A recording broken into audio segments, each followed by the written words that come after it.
amma kajenne bakki rakkoon itti wal dhabii fi miidaa gubbat ol baate maali akka abdiin hin salaanne akka abdiin ibaadan qabne akka abdiin hattuu saamtuu ta'e kana saalfanne afaan kaleessa ittiin faarsin dubbachuu cal'imne afaan keenya qabanne bakki dubbii irraa kaatee malaan sheeka guddaa ustaada keenya guddaa maqaa dha'uuf qaanfadhu tokko kaati beeytu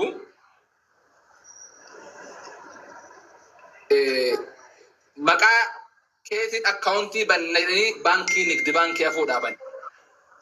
Dhiifama maqaa iqaamaa godhame dhiifama. Iqaamaan gura godhame. Iddara asirratti gaafii qabaan. Qoy. Sima gaafadha gaafii sirraa qabaa haga sheeticha deebi'u sheetichaa deebiftaate. Atagas yemmuu jidduutti yanaa deebise. Sheehamzaan salaatee agarru. Tayyib isin kan namichi kun hin salaanne ka hattummaa isaa beeytan. Ka rakkoo isaa beeytan. Uummata irraa. Wanni mallaqa olii isin sabaasabsiiseef maalin? Sababni isin mallaqa olii sabaasabdaniif itti kennitaniif akkaawuntii isaa irra galchitaniif uummanni kun sababa keessan sababa isin haasoytan sababa isin gabbaatanii gaafattan mallaqa ofii harcaaseetiin hin kennu. Dhageeffadhu Aydaroo.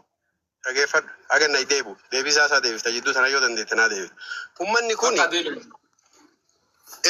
uummanni kun isinitti amane. Isin amane. Rakkinna uummataatiif dhaabattan uummata bira dhaabattan jedhee isin amaneeti malee abdii raggaasaa maalitti sabee qabanii naadama. Uummanni musliimaa hojii jarri itti jirtu kana maaliif beeka? Akka isaan dhoqqee ofii dhiqachuuf rakkinna hiyyummaa ofii asin miicachuuf dhufan odoo beeytan isin maaf uummata ficcisiiftan?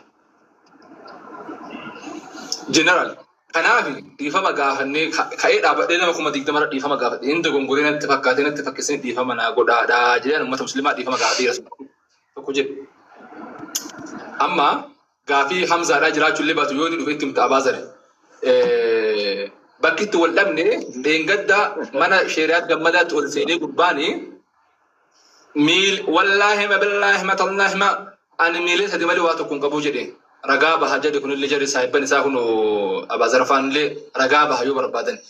Meeqa qaba mana baabaatitti abdii raggaasaadhaa Abaazar.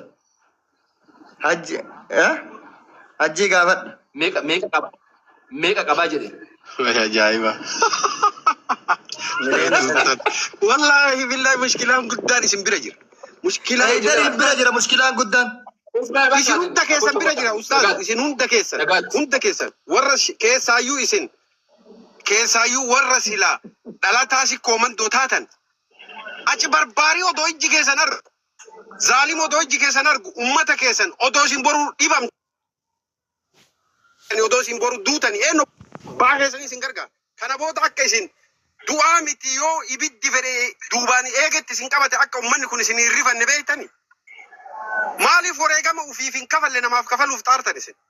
Jireenya keessan uumaan sirreeffatina. Jireenya keessan kamanni keessan keessa qullaa ka qabeenya hiisin teessan qullaa namaaf dhaabattanii dhiitee bariitee maqaa rabbiitiin jedhaatiin namaa kadhattan. Ufii keessanii kadhattanii maaf hin jijjiirre isin? Maalin isin? Gisee mara xiqqaa guddaan keessan. Olomaa wala hayyoota keenya wanni dhalataan sikkooman doomar isin hundi keessa maaliif ulee namaa taatan? Maaliif caammaa namaa taatan? Teessoo namaa taatan maa namni isinirra ta'a? Maa namni kophee godhee isiniif fayyadama? Isin siliiparii masgiidaati abbaan fedhe ittiin du'atee ol seenetiniin xurii dhoqqee ofii ittiin dhiqatee ittiin ofirraa baafatu. Ufuun taane maaliif namaa ta'uuf xaartan? Ufuun jijjiirre maaliif nama jijjiiruuf xaartan? Odoo argitan ammoo odoo ijji keessan argu, odoo gurri keessan dhaga, odoo waliin nyaattanii waliin dhuydan, odoo waliin dhaabattanii waliin deemtan. Akka nama sakkarsiisanii akka nama hashiishatti aarsanii mataa dhahaniititti mataan isin dhahamee. Odoo amma Abaazar kubsateetiin kalee barbaachisa jedhanii uummanni kun gabbayee shilingii takka hin kenna. Ayiddar odoo gabbayeetiin dhibameetiin mana yaalaa jira jedhanii. Namni shilingii takka isin kenna. Hin amanamtanii isin kana booddee wanni kana taataniif ammoo odoo ofii keessaniif taatanii maaleesh namaaf jecha rakkoo odoo argitan isin ufitti haada ufitti duudhattaniitiin rakkoo hagana ga'u keessa of galchuu keessaniif zanaa jedhaa kaam. Amma nama isin amanu argitanii amma nama isinii booyu nama isinii rakkatu laaltanii namaaf jecha uloo teessaniif tufichi uftanii rizqii teessaniyyuu hin barbaadanne namaa barbaaduun keessan wallahi baay'ee nama garrabsiifta baay'ee nama ajaa'ibdan.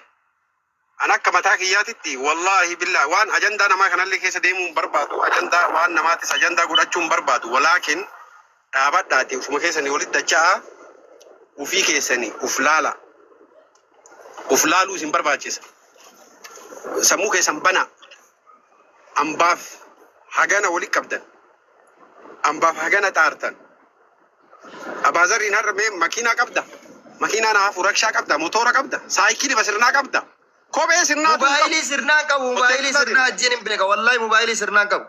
mana kiraa galaa mana nama bitta miliyoona 16-17 miliyoona 30 nama guurtan biyyee teessan biyyee nyaatan kaam biyyee isin nyaata laal amma bakka isin seentan amma bakka isin seentan kafaltan malee namni isin dhiisu hin jiru. Hin kafaltan harkaa fuutanii mallaqa san ummataa deebiftanii yookaan rakkataa ummata buqqa'ee jiru galchisiistan malee namni wal dhiisu hin jiru. Wal jalatti gatteennee qabsoon ganaa laal dirree irratti walitti gabbaana dirree irratti dhugaa walitti himna dirreetti isin gabbaana malee nyaachiftanii moo harka dhiqattanii haaqattanii ajdacha'u yellam. Hin fiddan mallaqa ummata harkaa guurtanii achi galchitan isaa harkaa fuudhaa akkuma achi galchitan harkaa fuudhaati deebisaa ummata. Salaam alaikum. Sharritu qara zayitii mataan naysiise sharriidha. Badii inni dalagu rabbitti deebise. Fitna maal muslimummaan ta'etti fitnaa fi itti baanii ta'iyyummaa itti bahuu dhufani. Muslimummaan ta dhokka itti dhiqatanii. Kanaafuu ummata keenya wanni ani isinii dhaamu namni 1,000 ay jirtan xiqqaa guddaan keessan sheekaa mikaa. Gadi bu'i. Kallachi fiijaaf kallachi isaa deebi'ee wal fakkaate jechuudha. Kallachi isaa ka abdii raggaasaadhaan deebi'ee akkuma gaafa durii deebi'ee jechuudha. Eegasanii booda fayyee. Sujuudiin guyyaa torbaan tokko keessatti namaa bahu ka deebi'ee torbaan tokko booda namarraa badu ka abaazar hin qabne kan hin qabne kun eessaa dhufe jechuun shakkiidha. Booda waan ta'u mucaaniin jamaan kiyya abaazarii fi sultiini waliin saahiba ta'aniif tagaafsan fudhatanii na biraa deeman gaafni an abdi raggaasaadhaa ijaan arge takka ammoo walii dawwallee dhimma isaa keessa seene gaafa inni marsaa lammaffaadhaa nama gubatee ufin gubatee hin beeku san Allahu a'lam kijibu gaafa inni gubatee hospitaala jiru qaamaan dhaqee ijaan arge ani gaafa san abdi raggaasaati. Gaafa makkatti mallaqni guuramu an keessan jiru waliin illee hin guurre promotion illee dalaguu fidite gaafa jiddaallee gaafa riyaadillee gaafa kitaaba rufeedaallee gaafa hawwi jannataallee garee keessatti illee gaafa istiidiyoo hawwi jannataallee shaggaritti illee marsaa 7 mallaqa guurate jechuudha kun ifama itti fufa xiqqus ilaw. السلام عليكم ورحمة الله وبركاته.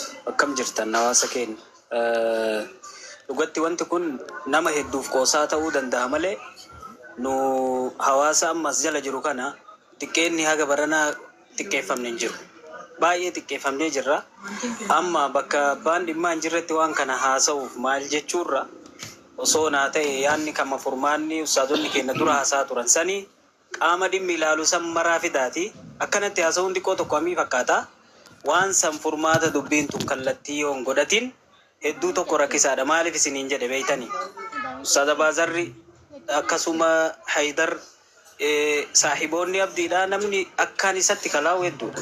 Har'a ammoo yoo waan kana dudubbataniif jedhan waan wal dhabaniif akka saasahaa jiranii yaanni jedhu hawaasarraan madda ol ka'a.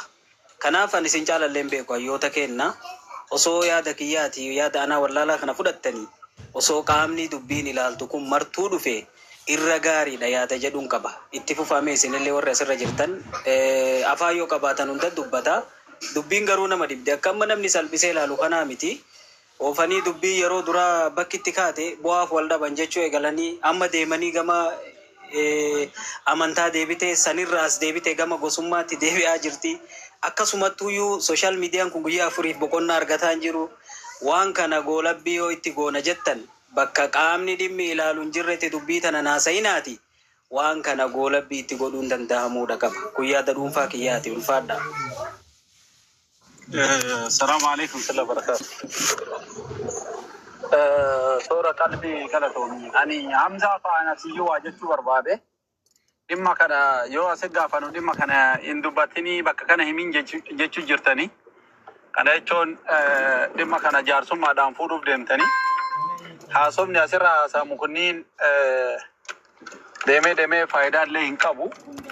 واني أسمع جرو kana gadi buusanii namoota gurguddaa jiranii namoota alimanii jiranii akka kaleessa waa'ee dhimma kanaa gadi qoratanii argan dhimma san gadi baasanii haasa'uun gaariidha.